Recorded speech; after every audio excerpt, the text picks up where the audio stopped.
All right, this is a little video for me to try to explain this little booklet. It's called Through My Window. If you open it up on Google Classroom, you can see it just like I see it. I'm going to read it to you and I'm going to tell you what to do. Through My Window by Naomi Moore. Everybody has their own window on the world. I spend a lot of time looking through my window at the world outside, especially when I want to go out and can't.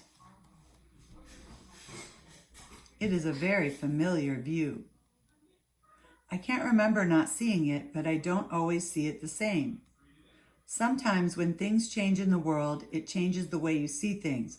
What has changed in your world? We all have different views on the world. What does your world look like from your window? So the first picture I want you to draw, you can draw it on a piece of paper. Just draw a picture of the view you see from your window. It could be any window in your house, your choice, whatever window you want. Go look out your window and draw a picture for me. So that's the first thing to do. If you could change your view and see anything you liked, what would you want to see? I would like to look out and see this. Whoa. That's beautiful. The beach makes me feel safe, happy, and calm. What view would you most like to see if you could choose anything you wanted? How does it make you feel? So the second picture I want you to draw is a picture of something you would like to see out your window, anything in the whole world, and then tell me or write down how does it make you feel. Does it make you feel happy or safe? Probably some good feelings because you're trying to pick something that'll make you feel good. So pick something good. So you have two pictures so far. I wonder about lots of things when I'm looking out of my window. Like every person walking past has their own life and story just like me. I wonder what theirs looks like. This is mine. My life so far. Now let's look through this. Birth. My birthday is the 4th of March. Then he's 1. Then when he was 1.5, he went to visit grandma's in Australia. Don't remember it. Then he turned 2. Then his sister was born. She is very annoying. Then 3.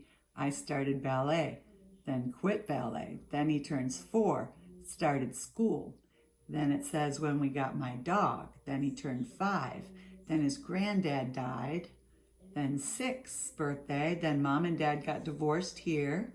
Then 7, and when I broke my arm falling out of a tree, it was right there. Then there's 8.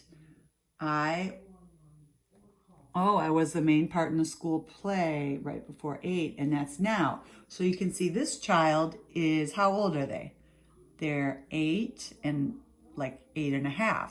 So how old are you? If you're 7.5, your graph can only go to here. And if you just turned 8, it should look like this. So you're going to draw a squiggly line, draw your birthdays, draw birth, then draw 1, 2, 3, 4, 5, 6, 7, and only draw an 8 if you're 8 years old. Most of you are 8 years old now, but some of you aren't, so don't draw that. And then at the end, you draw a circle that says now and birth, and then you fill in the important things that happened in your life, like your brothers and sisters, really big events you put down, the most big events. You can have somebody at home help you with that. If you are able to print, you can print this page out from the workbook. Otherwise, you can just literally draw it. It isn't that hard. Just draw a squiggly line. Okay? So that's the third picture I want you to draw. Where are they all going? Where do I want to go on this journey of life? These are some things I want to do and be. So she wants a crown, she wants to be a king, she wants to be an astronaut, and she looks like she wants to be an animal doctor called a veterinarian. What are your hopes and dreams? Now, there's room for there's room for pictures. What are your hopes and dreams? So just draw some shapes and draw some pictures in the shapes of things you like what do you want to be when you grow up? Or what are your hopes and dreams? Think about what your hopes and dreams are, and then Draw some pictures of it. I wonder about odd questions like, if I turned into a superhero and I could choose 3 superpowers, then what would they be? Mine would be the power to heal, the power to stop time, and invisibility, so no one sees me do other stuff. And what does her shirt say? It says S, turning pain into power. That's a good superpower. So now it says, what would yours be? What would you look like? So now draw a picture of you as a superhero and write down, what is your superpower? Think about it. What superpower would you want if you really could have one? Or if I turned into a monster, what would I look like? This is what I think I might turn into. Wow, that's a picture of a monster with snakes on his head and 6 arms and no feet. How about you? Oh, so you can draw a picture of a monster that you become. I'd like to see those pictures. If I was a superhero, then what super villain would I have to defeat? How would I do this? He looks kind of like coronavirus, that guy, actually, doesn't he? What about you? So you can draw a picture of you defeating your super villain. Sometimes I look out of the window when I am worried at night and I can't sleep. The world looks different at night. It is dark and full of shadows. I worry about what's in them. I sometimes worry about different things. So there's a view of the window out at night. I don't always feel I can tell anybody. I don't always have the right words. I think they might say, don't be so silly, or you don't have to worry about that. I still do. It's really good if you can think of somebody you can share them with, because holding worries together is much better than holding them alone.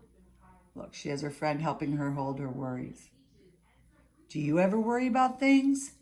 If you write about things, draw some shapes. Oh, this is a hexagon. It has 6 sides: square, circle, hexagon, rectangle, circle, and square. Draw some shapes and write your worries in the shapes. Writing them down helps you, it'll help you not worry about them so much if you write them down. When I get worried or upset, my dog comes and cuddles me. It is like he is saying, it's okay to be worried. Sometimes things are scary. It's okay to be upset. Sometimes things happen that are really upsetting. It's okay to feel all those hard things, but it's really difficult to go through them. I'm here for you and we'll go through them together. Even though he can't speak, who can be there for you? Do you have a dog or a pet or a toy or a stuffed animal that can help you? I try to think of things that I like when things seem very bad. I do it through my senses: sight, taste, hearing, smelling, and touch. Things I can see, things I can hear, things I can touch, things I can smell, and things I can taste.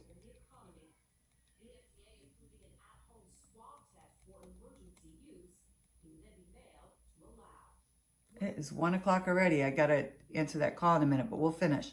Okay, so on this picture, what things do you like? Do you want to draw a picture of some things you like? I see they made 2 circles, 3 rectangles, and a square. It can be hard to stay in our window if we feel worried, upset, or scared. There is something called the window of tolerance. We all have one of those. Sometimes it is a big window and we feel like we can deal with anything. Sometimes it is small and everything annoys us and seems like a big thing. When everything seems like too much, even it is really a little thing, then we can fall out of our window. That's what happens when we get overwhelmed. There is too much going on. Our brains can only take so much. It starts to build up. I like to think of it like filling a cup of water until the top cup can't hold anymore and it spills everywhere. Fear, worry, and overwhelm can set off an alarm in our brain like a fire alarm. This comes from a special part of our brain called the amygdala. The amygdala's job is to protect us, and if it thinks something is threatening, it will prepare our body to react to keep us safe. Even if it isn't really a threat, the amygdala can't tell the difference if it is a really big threat or not. If it feels like one, it will react. Then we fall out of our window. You either fall down or go up. If we fall down, then we shut down. You might feel so overwhelmed that it gets too much. You might pretend it isn't happening or feel nothing. You might want to hide. You might find it hard to show your feelings. That is because you are trying to protect yourself from feeling overwhelmed. If you go up out of your window, then it is hard to keep the overwhelm inside. You might be really fidgety. It's hard to sit still or to listen or follow instructions. You might lose your temper really easily or even blow up like a volcano. Everyone has a different way they might fall out of their window. We all do. That's part of being human. Each time you start to wobble in your window or fall out of it, there is a reason why, even if we don't know what it is. Usually it's a feeling. Sometimes the thoughts we have trigger a feeling we find difficult.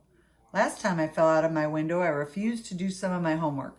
I think my mom thought I was just being naughty. All she saw was this. No. This is how I really felt inside. I feel lost. I'm confused. I'm frustrated. I need help. I'm embarrassed. I feel stupid. I can't. It's too hard. Have a look at the feelings iceberg and try to work out how you were feeling the last time you fell out of your window. What was going on underneath that nobody saw? So this is the iceberg. The feelings that you tell people and show are the ones on the top. The feelings that you feel inside are inside there, and you'll have to take a look at those feelings. Usually it's about feeling bad about yourself.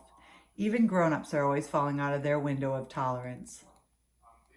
Oh, that's when the grown-ups start yelling at you. That's when grown-ups don't want to do that usually, so that's when they fall out their window. Which way do you usually fall out of your window when you have lots of big feelings and they get overwhelming? You can fall out both ways, but most people tend to do it one way more than the other. Have a think about a few times that it happened. And there's the volcano.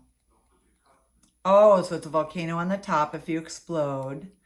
And if your feelings get hidden, it's at the bottom. What and who can help you get back in your window? There are as many ways to get back in your window as there are people. Everybody has different things that work for them. Breathe. Keep trying. Remember, fail means first attempt in learning. It can take many tries to get in properly. What ways might help you get back in your window after you have fallen out? There's some choices for you. What doesn't help? Now let's see. The rest I want you to read by yourself and finish the last picture. There's a rainbow. And there's a rainbow of breathing in and out like the rainbow. And there's an adult page for your mom and dad. Anyway, I want you to read this book. It looks really good. Bye, everybody.